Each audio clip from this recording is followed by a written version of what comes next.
Mr. Michael Stevens, who's a colleague from Wellington, New Zealand, will be the moderator of this session. Michael is the managing director of Stevens Lawyers. He has been closely involved in the development of New Zealand's film production and digital entertainment industry and its links with Asia.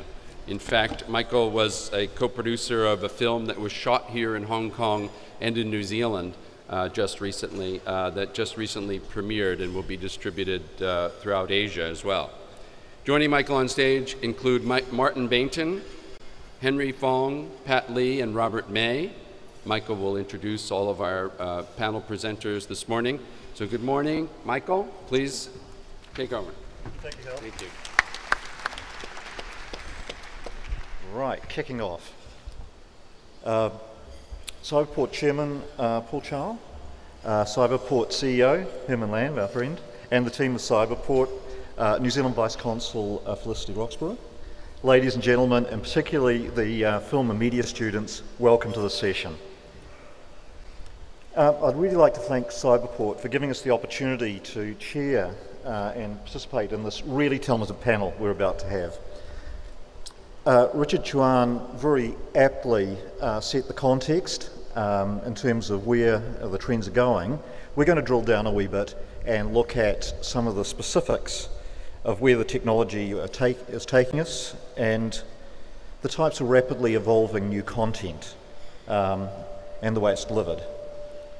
With the impact of ultra-fast broadband and the way content is delivered, including mobile and smart television options, and the rapid convergence and integration of both media and social media, what we'd like to do with our panel is explore what future content may look like and the business opportunities it may provide you, the professionals, and the future professionals in the industry. In brief, the panel would like to share with you their valuable insights as follows. Paul May, who will be the first speaker, will predict a brand new medium and demonstrate some really neat ways to be able to create and share video content. Pat Lee, who needs no introduction, he will talk about current games, players' expectations, and where gaming may be heading in the future, and conceptual design, and he'll let us in on a few secrets as to what SecretLab has been up to in terms of the content that we're developing. Our good friend Martin Baynton will talk about how he's developed television content in New Zealand and been able to take it successfully internationally. In particular, the China experience that they've had getting across multiple platforms, including CCTV, mobile, digital, streaming on Tencent. And he'll also briefly touch on digital solutions in production and how that can help or hinder television creative content. And last but definitely not least, our friend Henry Fong, I should say, will share his valuable experience developing a business model to monetize content and successes they've had to date in bringing mobile games into China. Our aim really is to give you some ideas to take away from today's forum, and we hope if you can take away at least one unique idea that you've picked up from today that will help you in your business or your media studies, then that would be a fantastic outcome. Now, without further ado, I'd like to introduce our first speaker, Paul May. Paul has worked at the frontier of digital media for nearly 30 years, Paul, isn't it?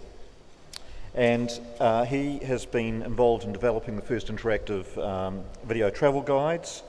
He's worked with HBO in terms of their video on-demand system.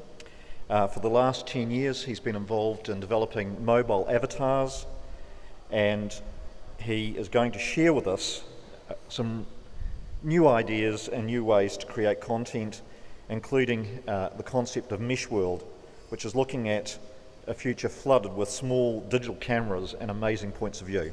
So I'd like to hand over to Paul May. Thank you. Thank you, Michael.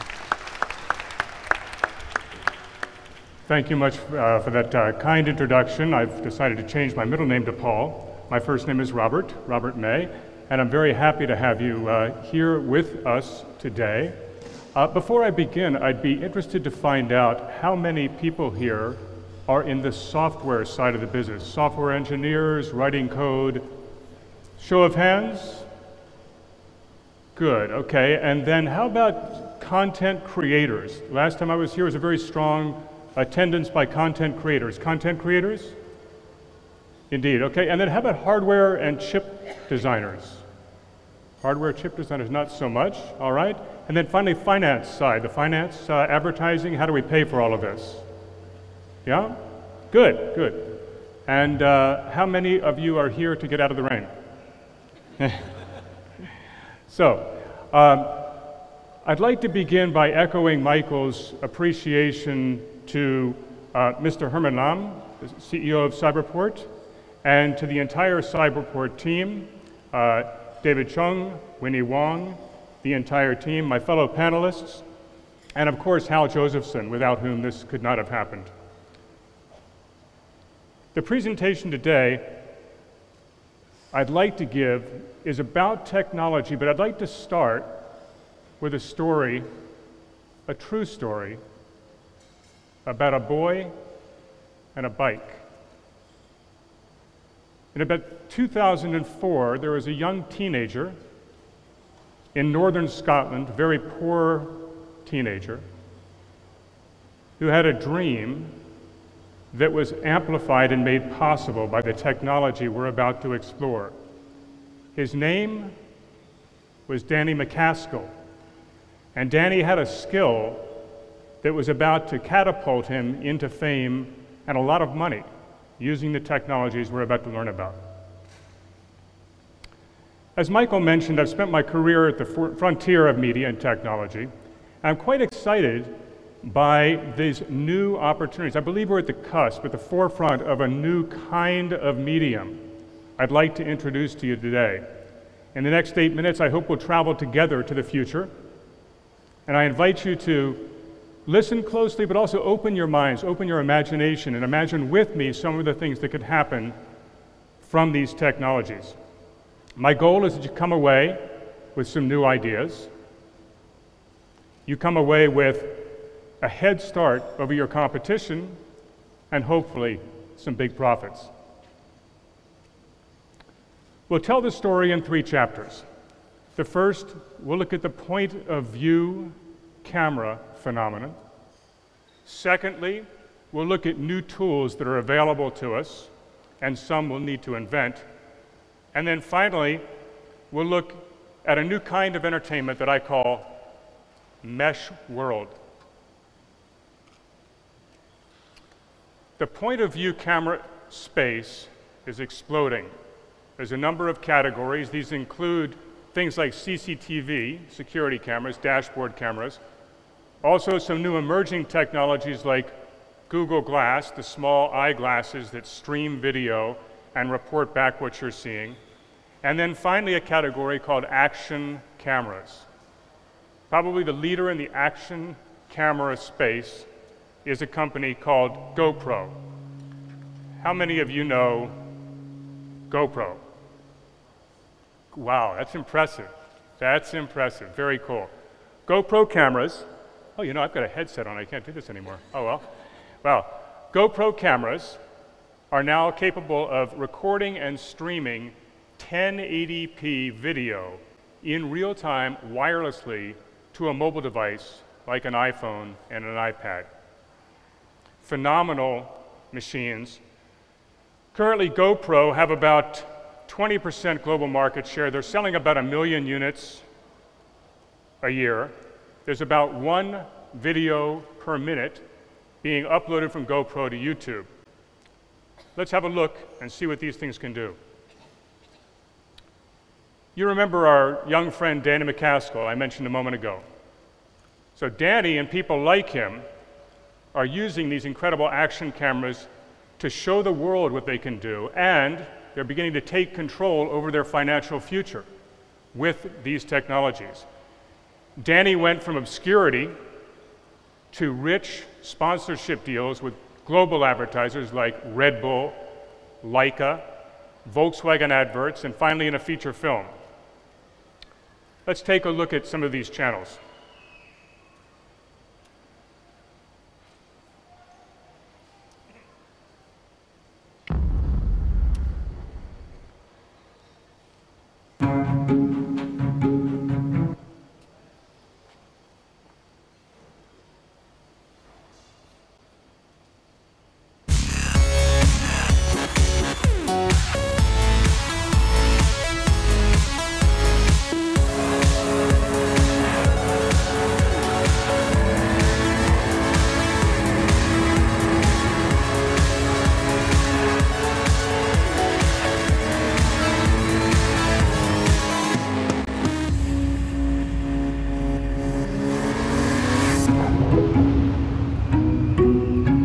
This kind of footage is being shot with little cameras like these.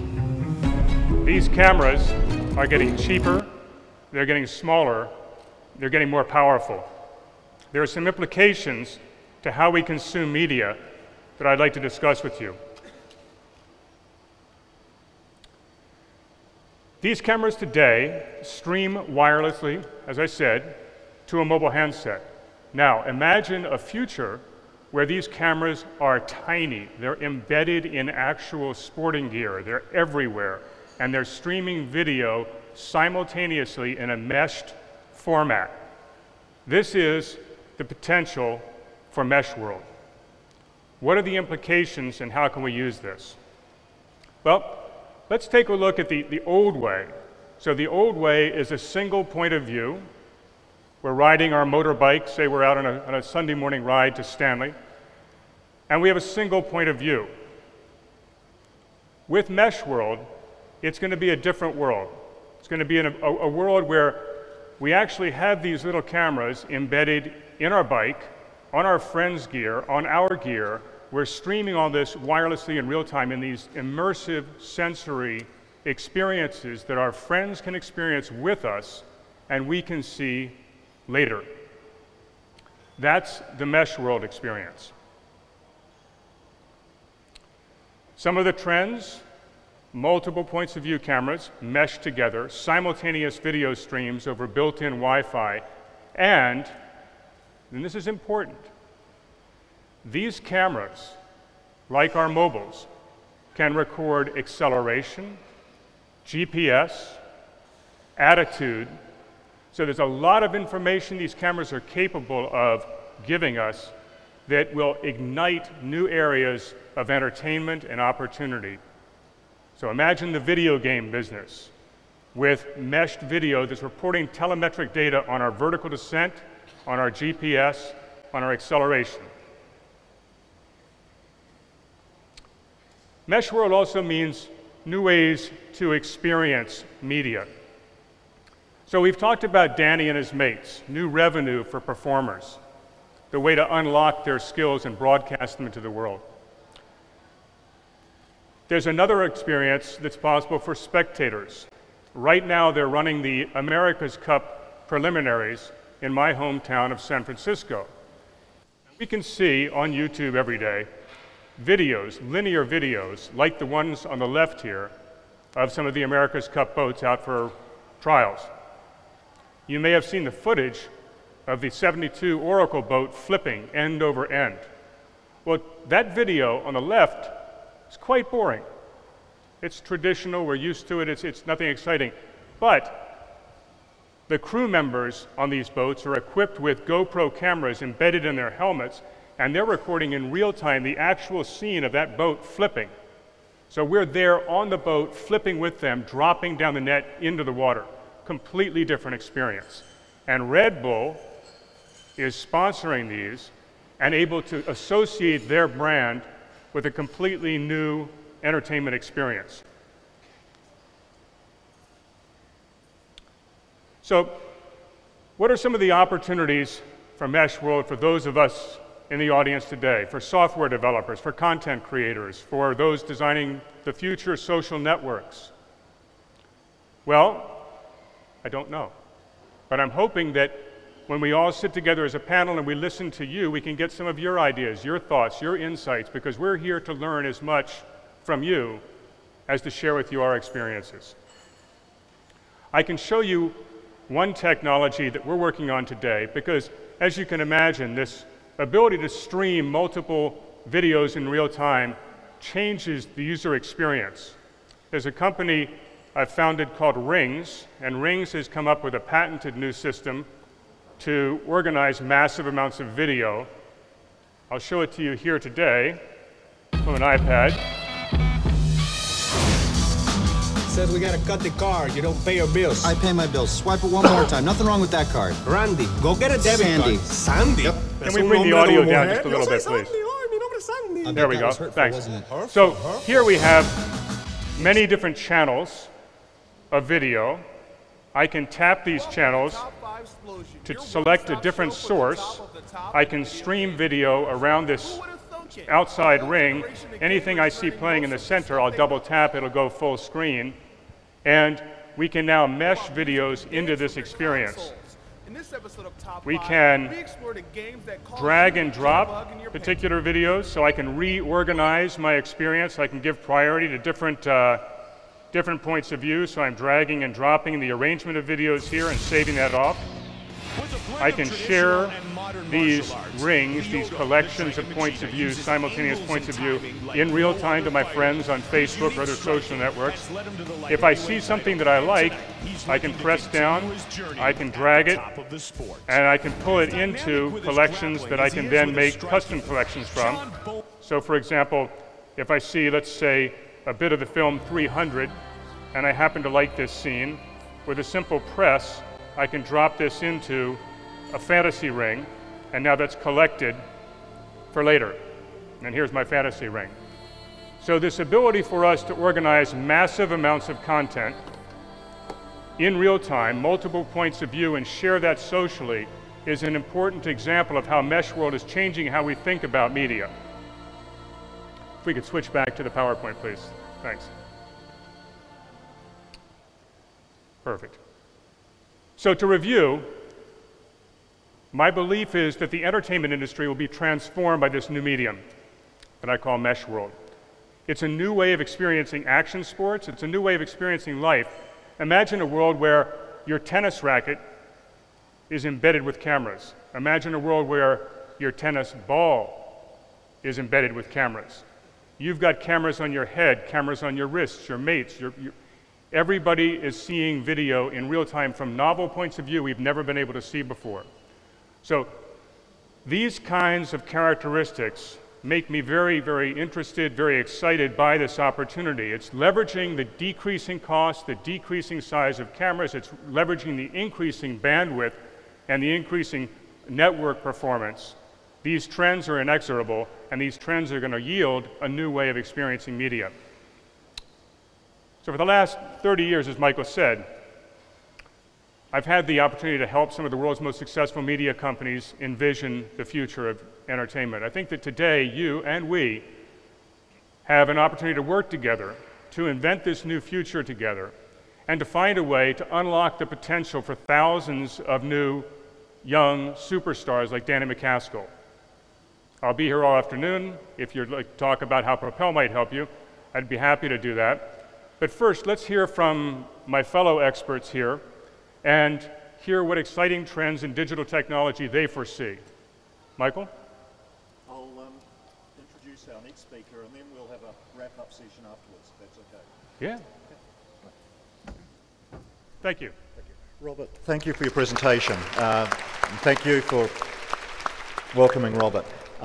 Next, a person who really doesn't need any introduction, Hong Kong's Pat Lee, and one of the most talented graphic designers I know of. Pat, take it away.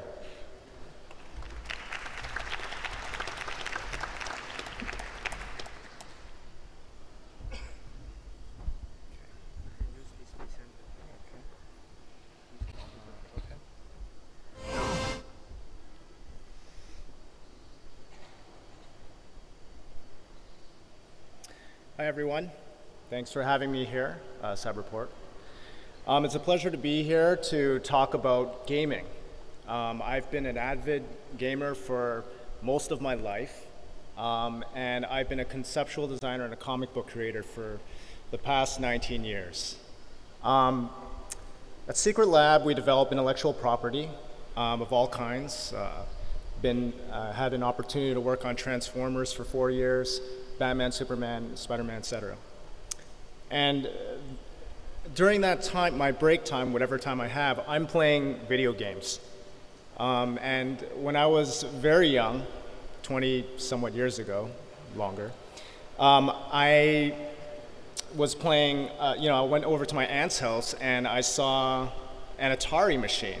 And I was like, wow, what is this? This is like the coolest thing ever. And when they turned it on and I started playing it, I was like, embedded. And unfortunately, it was my bedtime, so I had to go home at 10 o'clock and go to sleep. But during that 2-hour gameplay of Pac-Man, I was absolutely enthralled and so excited about seeing a machine like that and having the ability to use the stick control and play games. So what I wanted to do today was just talk about games in general and where games are currently and where I see it potentially going. It's absolutely fascinating in terms of the technology that's being created these days, in terms of utilizing them in creating a game experience. A lot of games today, especially for example like Mass Effect. Mass Effect, if anyone here play Mass Effect before? Okay, okay, a few. Mass Effect is an incredible game. Why? Because it really bends your emotions, and it gives you this incredible flexibility of being a character in a story. And you can choose male, female, androgynous, and you basically play a character in space, and you have there's different empires, and you war against each other. But there's also this huge, enormous world where a player can dive himself into and be able to experience different stories and make unique decisions, and based on those decisions becomes a completely different outcome. And through those outcomes, the entire ending of a game completely ends. And this ability to choose whatever you want to in a game is becoming extremely popular in the gaming world. Another really incredible game that's coming out soon is Metal Gear Solid 5 by Kojima. Kojima uses Fox engine, and it's developed by his own studio. And some of I just want to talk about how realistic games are becoming. The skin, the hair, when the hair is wet, it actually folds to a specific, or curves to a specific, in a specific way. And the realism of the characters and the dynamics of the characters in gaming gives us a very unique experience. And the incredible stories that they tell are very touching. Gaming today has changed quite dramatically. There's the story aspect of it is really, the idea is to pull your emotions into the game, and movies are now meshing with games and vice versa, and multiple different platforms and in different ways. Lighting and reflection, like Watch Dogs, which is coming out by Ubisoft, is an incredible game with impeccable lighting. The lighting is so crazy, like it has the ability to maneuver based upon different, on your time zone, and if you're Hong Kong, you can, during the day, you will actually see that in the game. So it's the maneuverability of lighting changes your perspective of gaming as well, and makes it more real. So gaming in general is becoming more real and more dynamic, and also more social. One of the really interesting things I find as an avid game player is I'm always looking at new technology and seeing what's out there in the current market today.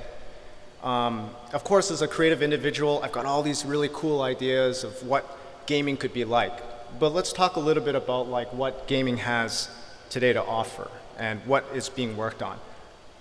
Xbox is in development of the 720 Illum Room, and essentially it uses the Kinect and projects and scans the room in terms of the size. And essentially, it projects the game through the screen and outside of the screen, and you can get a whole aspect of this actually being in the environment. Of course, it's better without the furniture there, but as you can see, even with the furniture there, it's still pretty cool. It's a really unique experience. This is currently being developed. It's not out in the market yet, but it's something that's really inspiring for gamers, because we're becoming a part of the game, and that is the whole aspect of gaming, is to become more immersed into it. This is one of my favorites, which is the Oculus Rift. And it's essentially, this is something I've always wanted, which is like a pair of binoculars or a pair of glasses that you put on, and you can see, in the Oculus, you can see a 120-degree angle of horizontal of the screen that you're playing. The current resolution is 1280 by 800. It's not the highest resolution, but I think it will be unique gameplay. A lot of people had concern with the Oculus because, when you put glasses on for too long, it essentially is going to create disturbance in your face. But actually, from my studies of the Oculus, you can actually last pretty long. Like, you can wear it for a very long time and have it be very comfortable when you wear it while playing.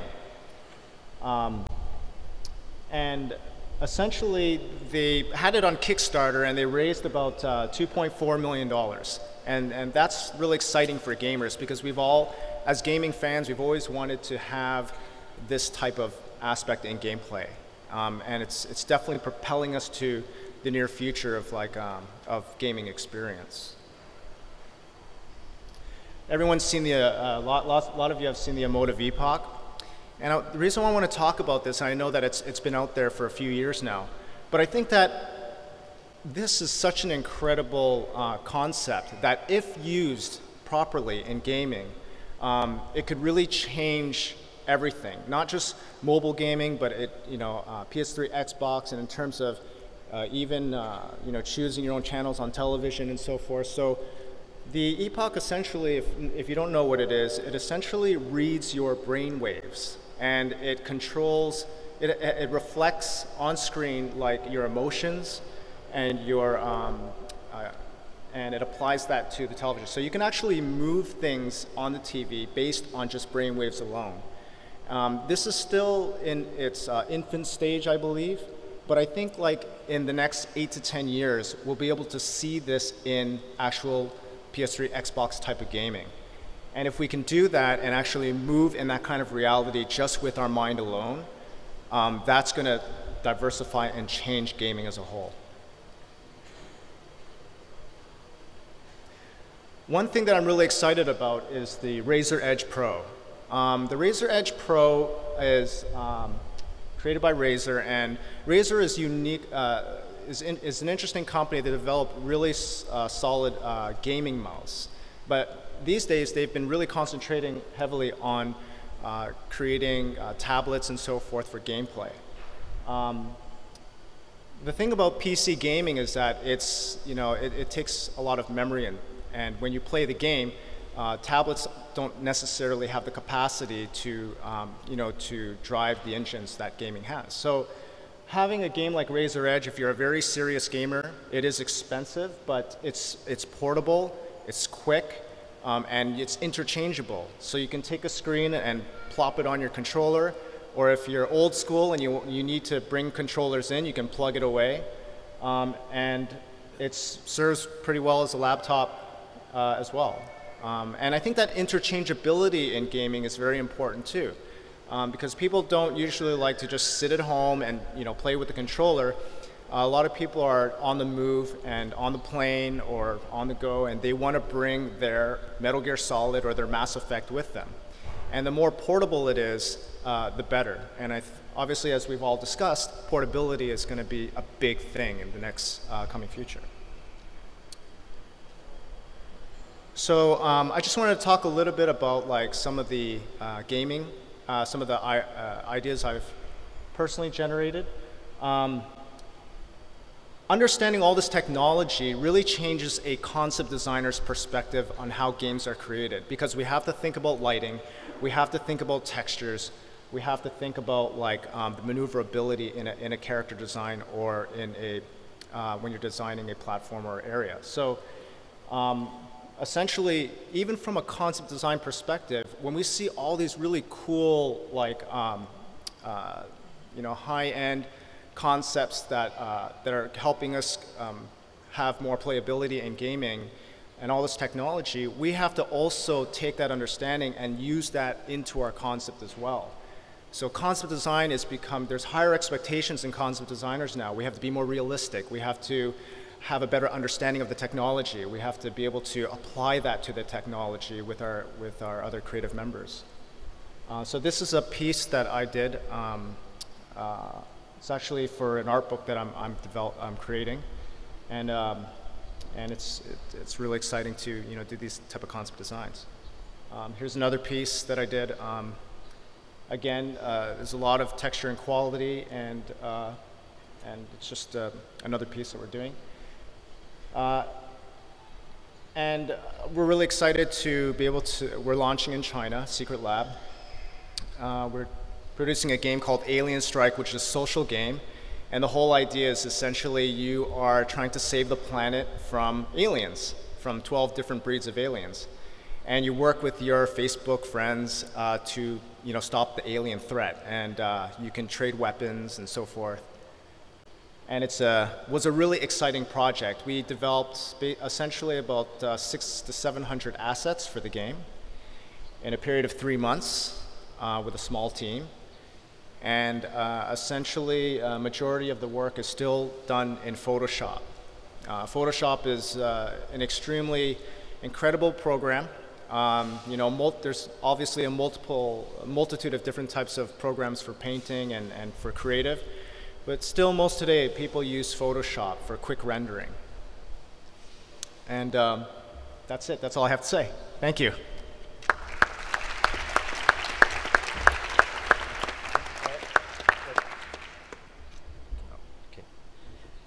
Pat, that was fantastic, drilling into some of the immersive aspects of gaming. And on a personal note, we'd all like to wish you every success with Alien Strike when you release it. Now, the next speaker is a first time to DELF, Martin. Martin's the co-owner of Pukeko Pictures with Sir Richard Taylor of Weta Workshop in New Zealand. A internationally renowned writer, illustrator. He's published over 30 books, and most recently he co-created a television property, a children's television series called The What-What's, and currently the series editor and executive producer. What-What's has been sold into over 100 countries, and he's currently working on taking it across multiple platforms, and he's also developing a slate of primetime drama, so he's very much at the forefront of developing television new content and taking it across other platforms. So without any further ado, I'd like to introduce Martin Baynton. Hi, thanks, Michael. Thank you. Hi, I haven't got any slides, so I'm the animation for this talk, so I'm going to walk around a bit. Can I just ask how many students are here? Because there's the Media College and the Design College. Can you put your hands up, the students that are here? Be brave, put your hands up. I can see some of that. That's cool. I've got a lot of students over with me at the moment from the Beijing Film Academy over at Weta Workshop, and we're having a most amazing time with them. So if ever you guys get over to New Zealand, come and visit us. I'll give you a tour around there. A lot of you know the Weta companies from the films like Hobbit and Lord of the Rings and Avatar and so forth. The Weta Group are essentially service providers making high-end movies. And about 12, 13 years ago, Richard Taylor, who owns the companies with Peter Jackson, and I got together and set up our own company, Pukeko Pictures, because we wanted to make our own shows. But of course, if you make your own shows, that means you've got to raise the money to make them. The first one we made was about 12 years ago, called Jane and the Dragon. And it was just at the point where there was still enough money in the TV industry, in the old way of making shows, that Richard was talking about earlier, about the challenge we've got at the moment. And I want to talk about that challenge really directly to you guys, because everything we're hearing today about digital technology and distribution and manufacturing, production, it's all got to be at the service of the creative. It has to be. Otherwise, it doesn't matter how well you distribute something, no one's going to buy it, no one's going to watch it, and the whole thing just collapses. So it all is down to good content, and that's really what I want to talk to you about. Like my mobile phone here, it was really funny yesterday at breakfast, all the panelists, we'd all arrived for breakfast from different parts of the world, and we're trying to get our cell phones to work. Just arrived, and here we're all pretty good at technology. Mine, when I've just come from France and England straight to here, and my phone wouldn't work. My smartphone, not quite smart enough, or I wasn't quite smart enough, because what it did is it worked out that it had probably been stolen. There's no way this guy could have been in 3 countries in 4 days. So someone's stolen his phone, so I'm going to switch it off. And I couldn't, at least it could have been smart enough to tell me what it had done. So technology must always be at the service of the person who's going to use it. And for us, as we try to raise money to make a show, it's like, who's going to buy it? Now, the old model that we were talking about earlier is, it used to be very easy. You get one broadcaster, you know, it would be sort of a Disney, or it could be, you know, the BBC or somebody. They'd like you, do a little 1-minute trailer, you say, hey, this is my cool show. You took it off to show it to them. They'd say, well, we'll give you half the money for it, we'll buy the rights for the UK, what have you. You go sell it somewhere else, and you go and make the show. It doesn't work like that anymore. It's a much, much tougher world. And the problem means that everybody's trying to make the shows more cheaply or more efficiently. And that can impact on the creative really, really badly. I've just come from MIP, which is the big sales conference down in France. And I have been looking at some appalling children's TV that's being made all over the world. I'm looking at some really good stuff as well. Unless you make all of this technology at service to the creative, you have nothing. And I just wanted to explain why that's so important at a creative level too. It's because you've got to understand what these issues are. You've got to understand a little bit about the market and a little bit about the challenges, because then you can shape what you make to at least have a chance. Okay? And what Michael was saying earlier is that we've managed to get one of our new shows up in 100 countries around the world. It's a very, very simple little preschool show. But after 30, 40 years of writing and illustrating children's books, I've realized that if you're going to make any money at all, you've got to be able to sell to every market in the world. You can't just sell to one market. So your content has got to work everywhere. And if your content's got to work everywhere, you've got to understand what that means in each different territory. Now, clearly, I mean, I'm not old enough to have been doing this for 40 years. You could say I'm only 25. But it's over all those years of actually making these shows, I've had some really bad knockbacks. You know, people coming and saying, sorry, we can't have people driving on the left-hand side of the road. Our children in America don't understand it. Can you please change it so the cars are driving the other way? So what you learn to do is you do camera angles where you can't see the contact of the car with the road. You just make sure you frame the shot so those issues don't arise. I just want to tell you about where we are inside China, because China's so important. The whole of Asia now is important to the whole industry of television. Because as Richard was saying earlier, if we're going to finance something, it's going to come from micropayments across many, many, many channels. It's not going to come from one big checkbook. Now, you're not going to get those micropayments until the end. So you've got to get somebody who's going to fund your show up front. And that's why these co-productions are so important. If Hong Kong isn't involved in co-productions, it's going to be very, very difficult to make high-end television from here. I'm currently doing shows with Australia, Canada, and the UK, because they all have governments that have the same co-production soft money that allows us to make a show cost-effectively to compete with America, for instance. Now, the only way you're going to get that sort of funding on board is to make shows that work in all those territories.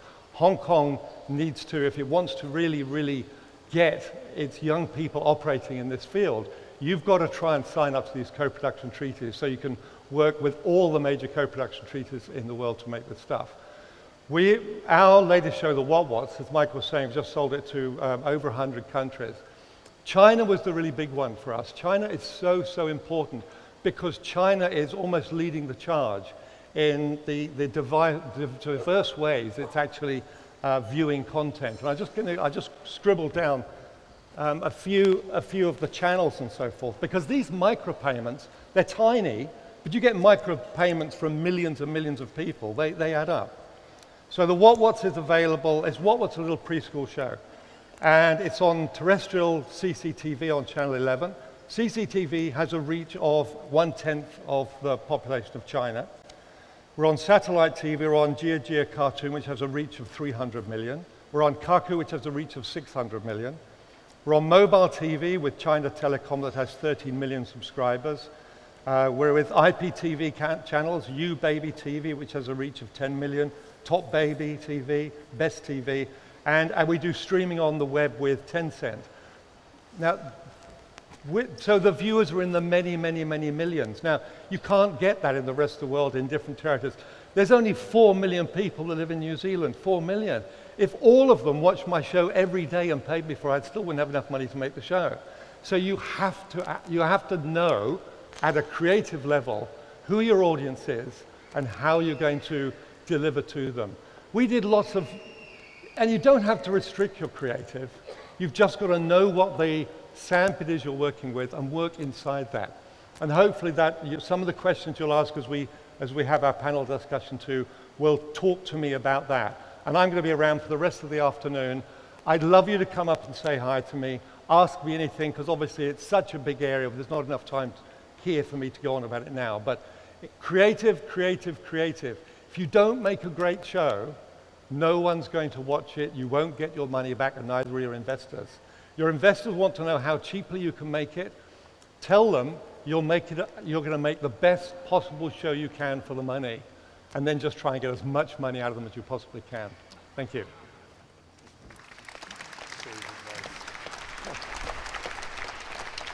Thank you, Martin, for giving us an insight into the challenges of making TV content and taking it to the world.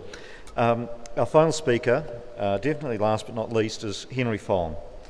Henry is founder and CEO of Yodo One, and a market entry specialist that helps Western game developers successfully launch and monetize game content into China. Yodo One, I understand, Henry, has published several chart-topping hits in Apple China's App Store, and including Defiant, Development Ski Safari, XMG's Powder Monkeys, Handy Game, Cloud and Sheep. So I'd like to hand over to Henry.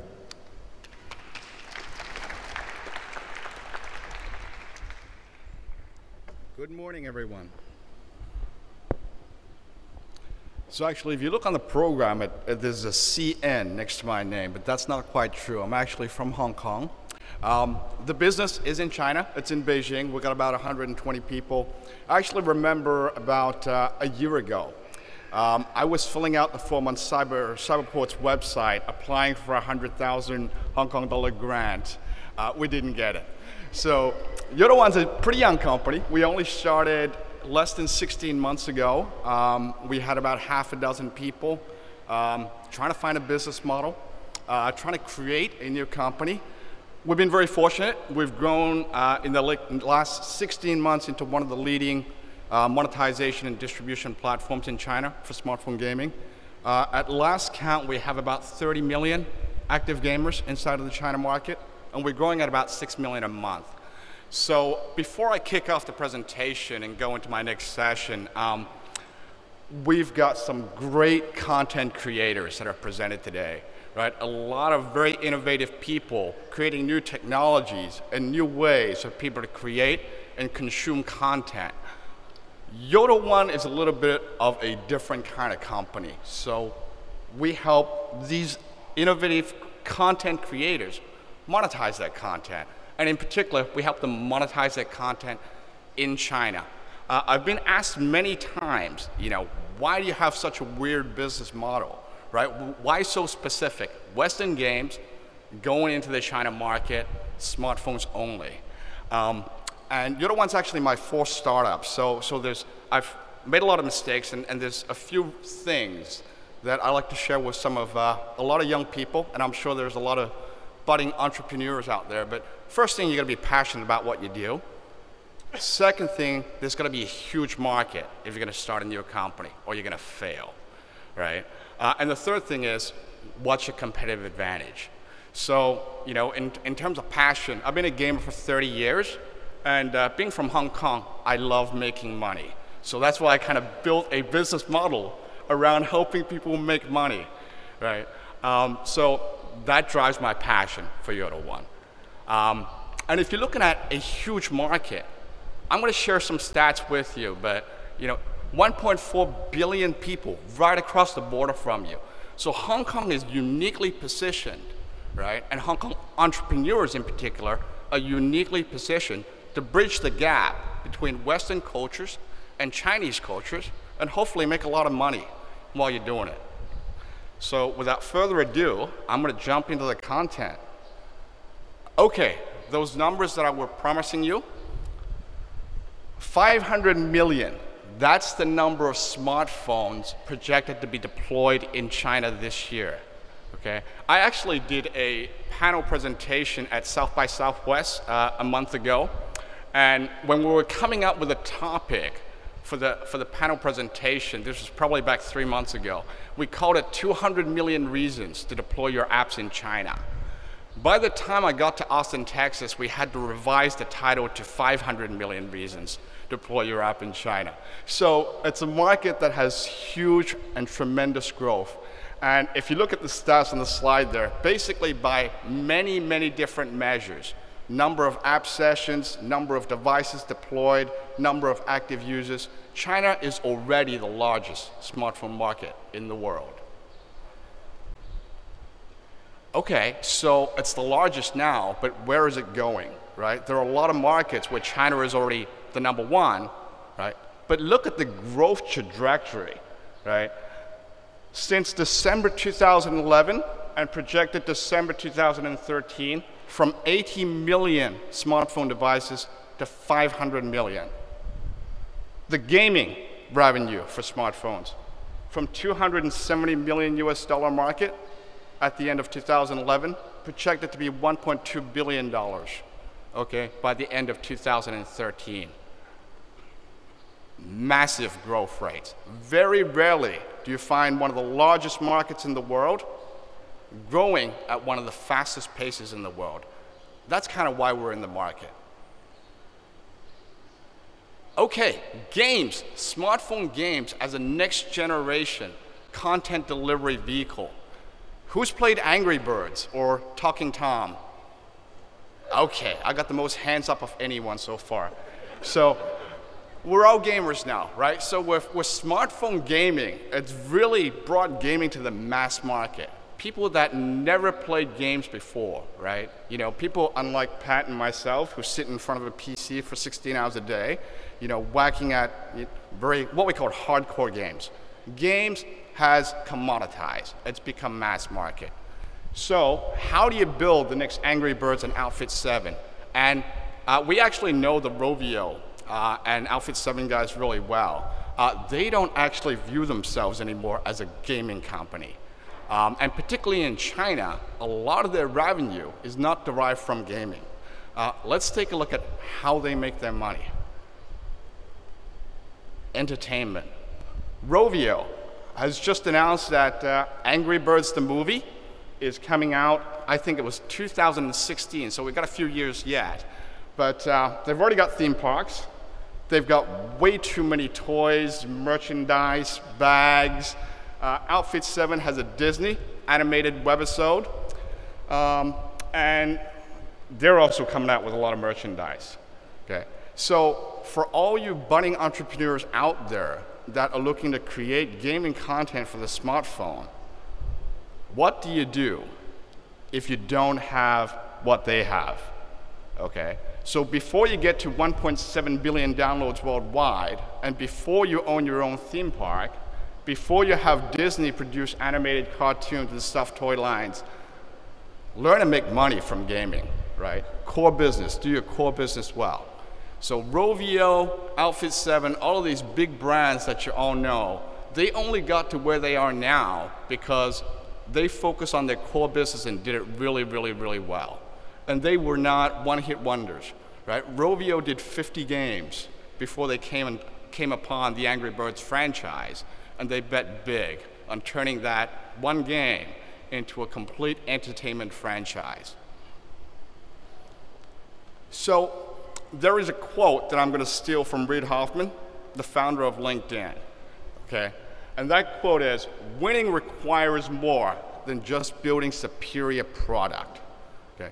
So you could build the greatest product, have the best technology, produce the best content. Doesn't mean anything if no one can discover it, if no one can consume it, right? So really think about when you're developing content and creating a business model, don't just think about the product. Think about how the users are going to find your product, how they're going to help you propagate your product, and hopefully how they're going to pay for your product in a way that's very easy and seamless for them. So this slide's very, very confusing, and it's very busy, and it's designed that way on purpose, right? So one of the things that Yodel 1 has done, we've focused and concentrated our efforts on creating technology that makes distribution of smartphone games content, monetization of smartphone games content, and also a topic particularly for China is protection of intellectual property. Really, really easy for smartphone games developers that are looking to enter into the market. Last but not least, I'd actually like to finish with an example. So who's played a game called Ski Safari? We got a few, not so many as Angry Birds. Okay, so it's a fun game. It's actually developed by an indie developer out of Brisbane, Australia. The entire studio, when we started working with them in August last year, was about 12 people, and the game itself was developed by 2 people inside of that studio. Fun game. They weren't making much money in China, though. They were making about 2,000 US a month on average in the China market. So we started working with them on, helping them integrate aspects of the game and culturalizing the game so that it would distribute better in China and would be a better fit for the Chinese audience. So the first version of the game, culturalized game that came out, actually did a lot better, right? They did about 40,000 US per month with the first culturalized version. And then we got, we got pretty gung-ho, we got more aggressive, and we said, okay, let's do a co-production, and we're going to make your game look like a Chinese-produced AAA quality title. And then we're going to have it on all 500 app stores in China and make you one of the biggest titles in the China market. And that's kind of what happened after we did that, right? So, creating great content is important.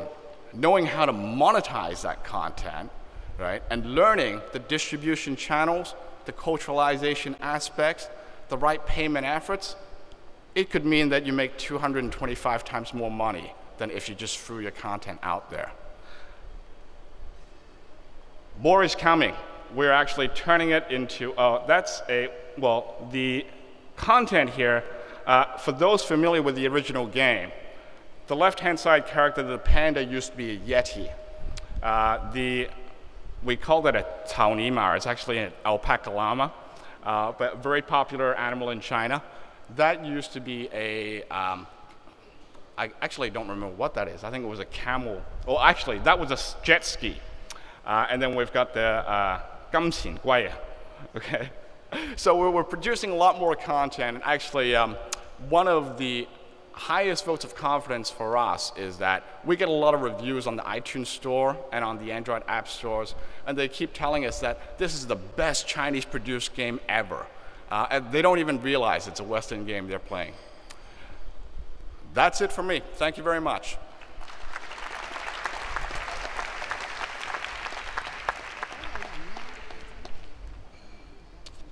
Henry, thank you for such a concise and powerful articulation of the business opportunity of mobile games in China.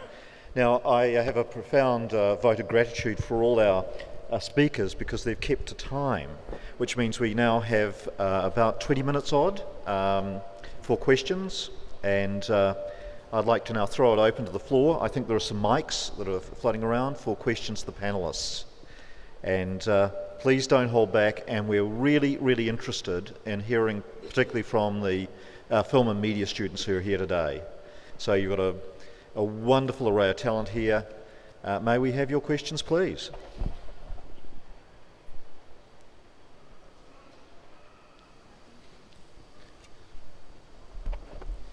Dave Gibson. I'd love Henry to put the very complex slide up again and maybe just talk a little bit about it, because it was pretty fascinating.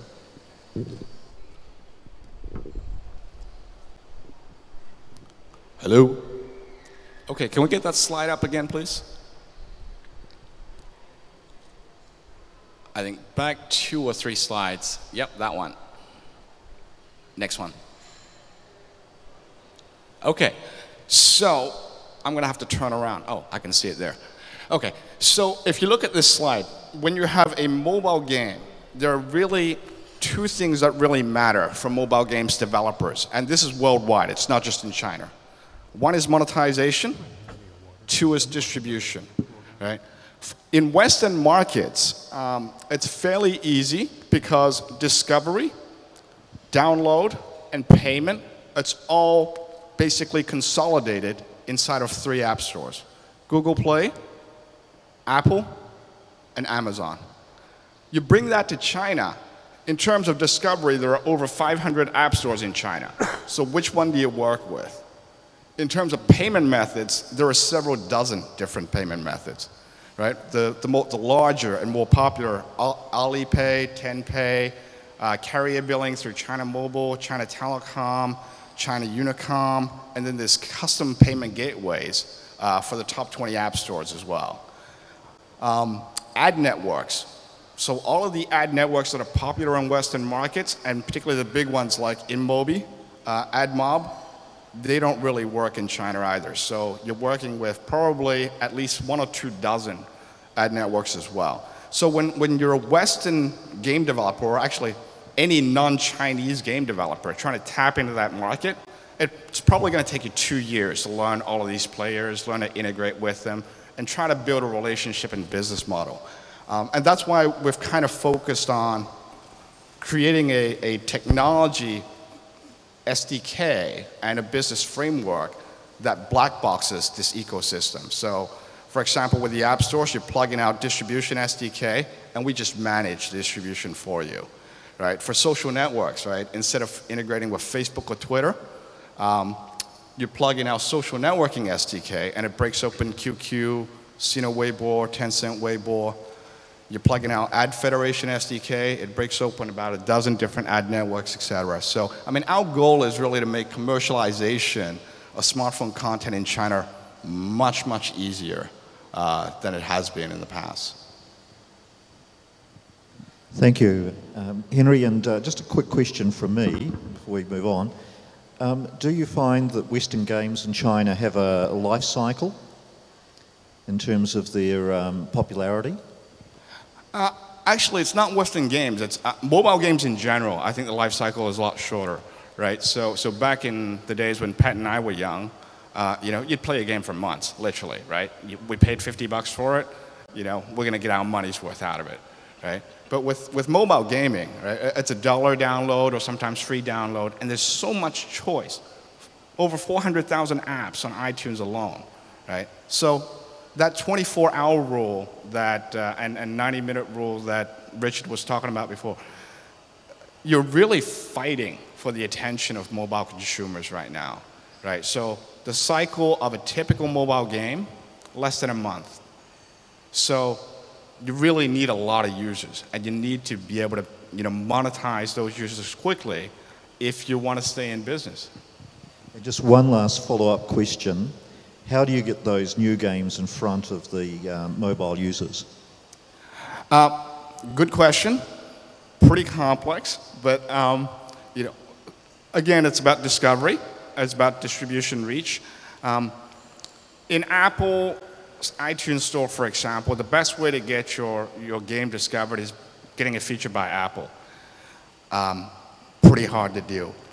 We've been pretty fortunate in China. We're probably one of the most featured publishers on iOS. Every month we get about 2 or 3 games featured on the App Store.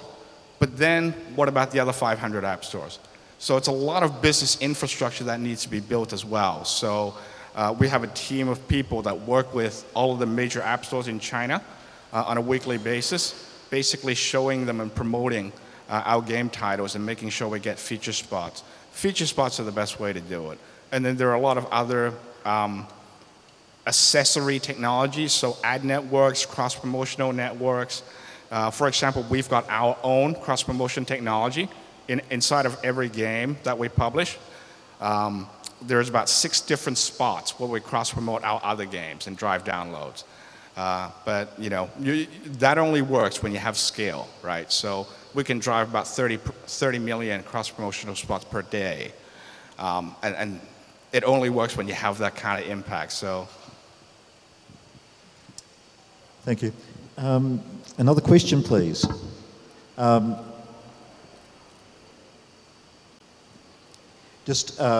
getting a signal from Winnie that there is a radio for the best questions. We have some prizes, so please don't hold back. Do we have any other questions for the panellists? Gentleman down there. Hello, is it me? Just a funny story pop up in my mind. That I'm not going to give you the question. You have to figure it out yourself. Okay, imagine I'm now born in China, just an infant. I grow up by feeding smuggled infant formula powder, and then when I got into school, I start playing games, just games, nothing. And then when I graduate, and then I enter into a competition, then the winner, the male winner probably marries the female winner, and then they spend all time just playing games. And then, it's kind of funny. And then when they have children, the first thing that parents would do would to invest in the new, the most powerful hardware. So they will install new games, and as soon as they have the baby grown up with infant formula again, and then they teach them how to push the button, and then you have everything up from the screen, and then maybe the screen is even 360 degrees. So it's really, really interesting.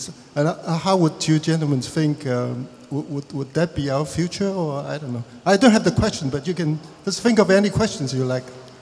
Can I ask about Yes, I'll ask Martin to respond to that one. Yeah, I'd like to respond to this.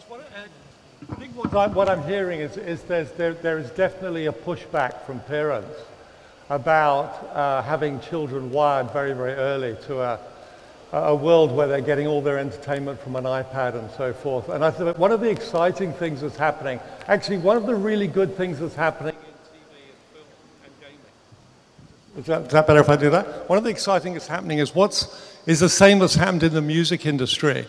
Because what you're finding is there are bands are going out and playing live again, because the only way they make money is from ticket sales. Because they're not making it from their sales of their records. iTunes making a bit, but they're not making anything. And the same thing's actually happening in the TV and film space, is that, as you were talking about earlier, theme parks, Angry Birds. One of the reasons Angry Birds got a theme park, one of the reasons we're looking at doing a theme park, is because you get ticket sales. But the only way you can get ticket sales is because the children want to go out and actually go out with mum and dad to those theme parks. So I think what we're seeing is we're actually seeing gaming and TV integrating with the real world more and more. One of the most popular games that my friends' children play back in the UK is a treasure hunt game.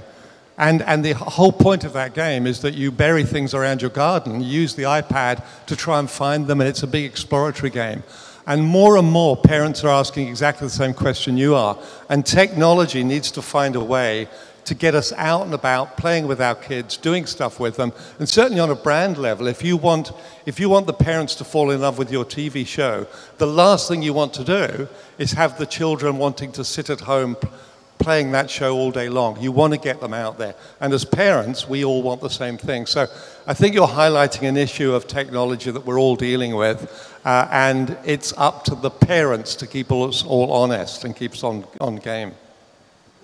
Thank you, Martin. I think we have a question in the front row. Do we have a microphone, please? To the front row. Thank you. Okay. First, I would like to thank you, all the gentlemen on stage, sharing with their experience. And I am a traditional businessman. And one day I discovered the IT, the field of IT has been advancing so fast. I'm impressed, especially the mobile system and so forth. And so I try to learn from there. So today I have a question. You know, although I would like to tell you a little bit about IT, you know, because I'm writing my own website. I learned all the things like Photoshop. Don't forget, Photoshop, I'm mostly using the image ready, okay? Because you're writing it and I try to, you know, manipulate, you know, the product you finished. But then I asked that question, and because I'm seeking the answer. And I know, to me, it's very challenging. And I don't know if I talk with the gentleman individually, maybe you refuse to answer me. So I openly ask that question, so see what the answer will be. As a businessman, I look at all the digital entertainment and everything, you know. And to me, I'm thrilling, I'm exciting, because if I can put this type of games and everything in my management, so it will lessen the pressure on my workers, the office workers and so forth. And then I believe, because I've been trying your work, you know, a little bit myself, and I find that the communication, relating my knowledge and my expectation, my targets and everything, you know, in a factory, in my takeovers, in my IPO operations and so forth, it must be much faster. But then, I need the technology. I need people who can communicate with businessmen nowadays. I know the old businessmen, they were rich, like Mr. Lee. He is worried about his land and his property and so forth. It's very conventional. But nowadays, it's different. So I would like to seek the answer. How to make all this advancing technology nowadays, which is going higher and you see faster every day, and helping businessmen like us to do a better business and making the world, because my website is called, sorry, it's not advertising. Yeah? I just want to share my experience. You know, one man who's businessman doing a website which tried to be the biggest business website in the world, called manage88.com, and developed by this man alone. Just a testing, you know. But the whole thing is, my dream is to have our experience, a successful experience for 40 years or 50 years, sharing with the group, everybody. I cannot bring it to my okay. Then with that, Michael, can you please... Your technology and everything. Excuse me, sir. Excuse me. Let's have your question answered by the panel, please. Thank you. Thank you. I suspect what you're describing is called the Google business model, but I would like to hand this question over to our resident gamers, Pat Lee and Henry, to see if they'd like to respond.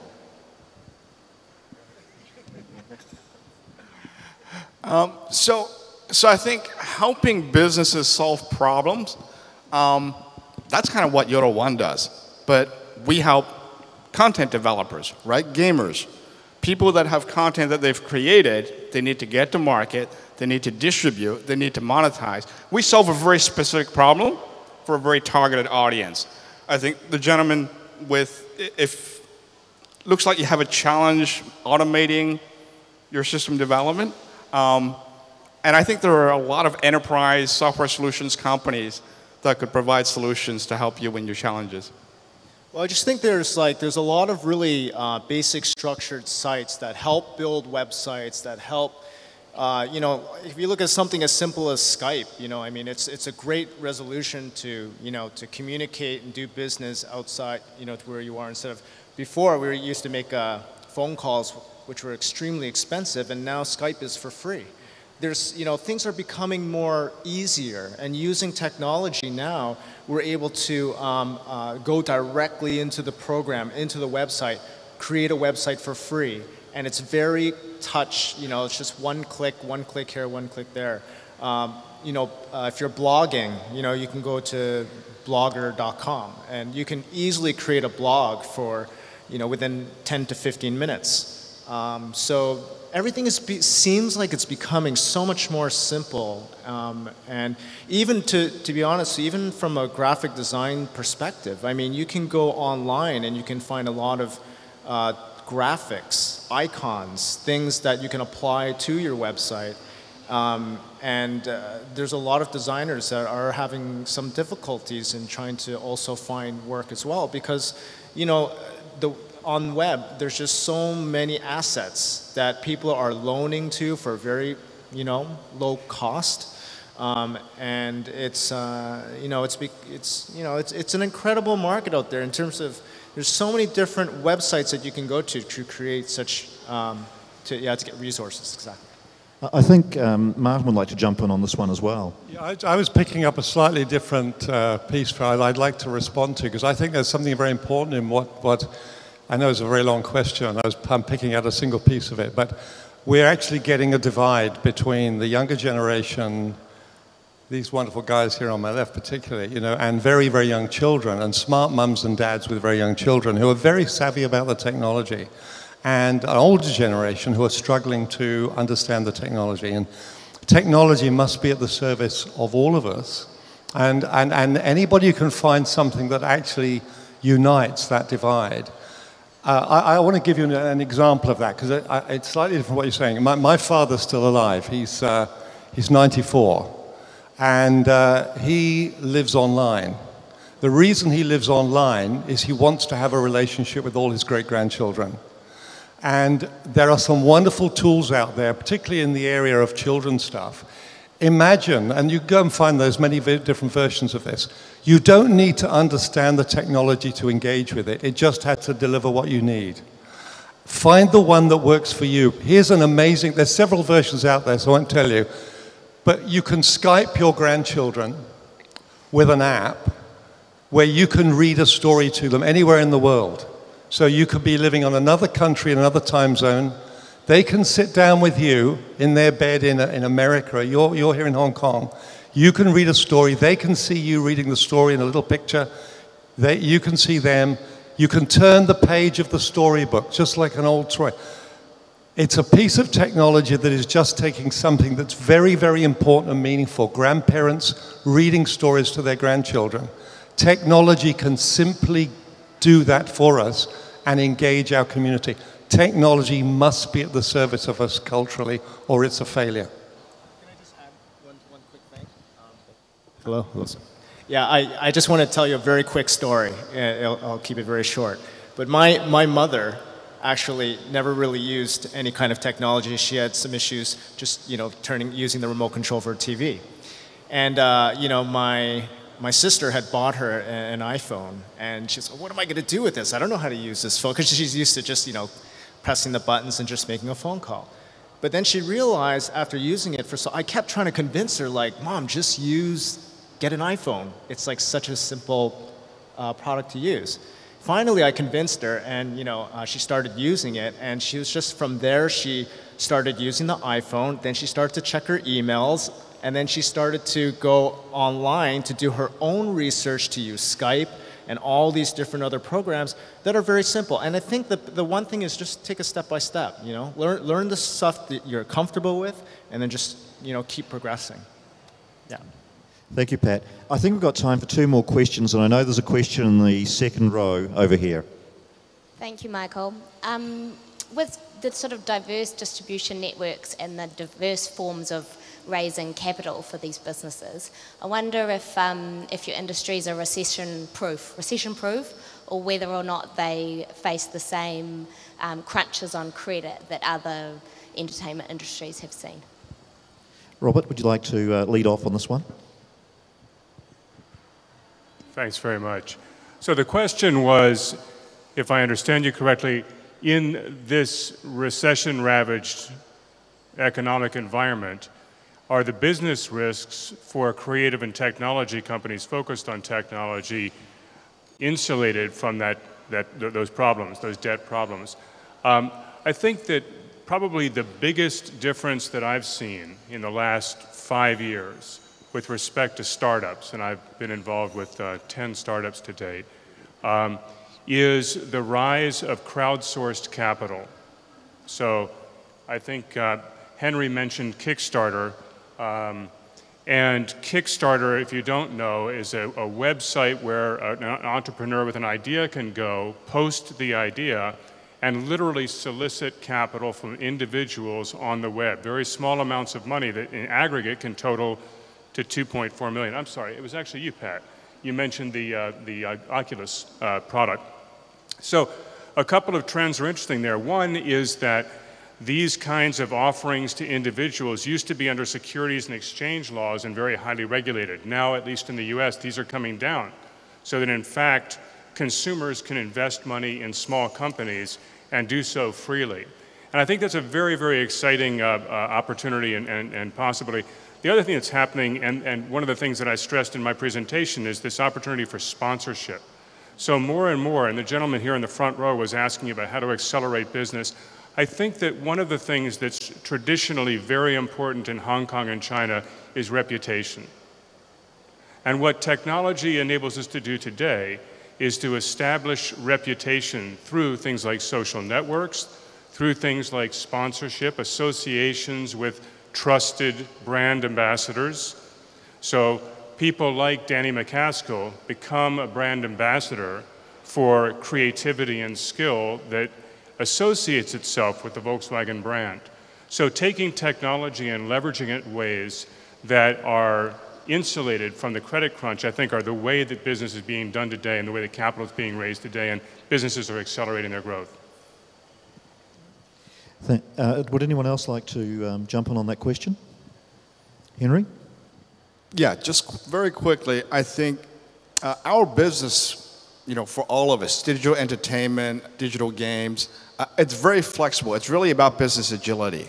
So if you took looking at bricks and mortars businesses, if you do a Michelin star, high-class restaurant, you're going to do really well during the boom days.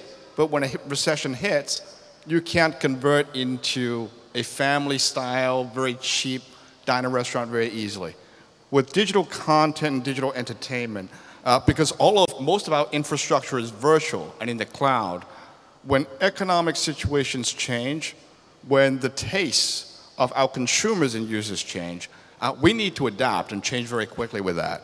And the technology infrastructure provides us a way to be, you know, highly agile and adapt to different changing conditions. Thank you. I think we have time for one more question in the third row in the centre. Thank you. Question for the panel. Hi, this is a question kind of for Martin. You talk about like if we have a good idea, we have good content, it would sell. But for markets kind of like China, the ideas that we generate now are kind of more catered to Western ideals. And for markets kind of like China, they don't appeal to them, and it's really hard to get into it. So do you think the idea of creating good mass media content is suitable for today's market, or should we do more localized content rather than like big media? I think it's sort of both. I give you, perhaps there's two answers to that. I mean, our little show, The What-What's, it's only multicultural in the sense that it doesn't have culturally specific things in it. It's two beautiful little alien puppets who come down to planet Earth in a steampunk spaceship.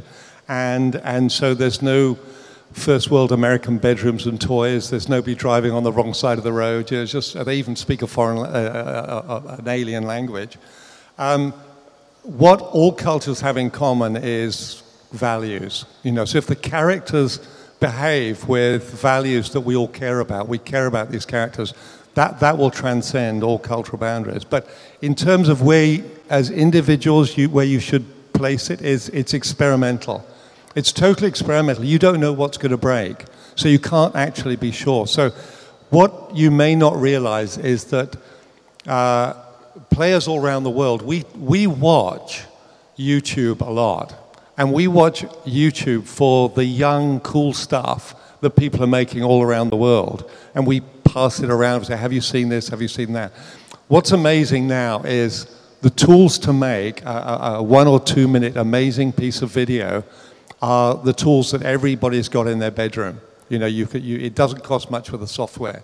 So if you can actually make something for YouTube with a bunch of friends, just make the very best thing you can, and the markets will start to tell you. My biggest advice is to young filmmakers is don't worry too much about the market. Make something that you love and your mates love and that's amazing. Get it out there on Tencent or YouTube, and it will be found. If it's really good, it will be found, and it'll grow from there. Martin, can I just jump in on that? There's an example that I give when talking to young media and film students. There was a young South African guy called Neil Blomkamp. He made a 6.5-minute clip on YouTube called Alive in Joburg. As a result of that, it was seen by Sir Peter Jackson. And a long story, but through Sir Peter, he wound up producing a film called District 9. Neil's first feature film was a $30 million US film made with South Africa and New Zealand. This year, I think in a few months' time, Neil's second feature film called Elysium, which, if I recall correctly, has a budget around 90 million US, will be released. That all came from a short clip on YouTube. So to the young filmmakers in the audience, just go for it. Take Martin's advice. Make the best stuff you can, get it out there, and it will be picked up, I can assure you, if it's good. I think that probably wraps up our session. So I'll invite Hal to come back and... Yeah, thank you, Michael. Thank you very much. Michael, Pat, Henry, Martin, Robert, thank you.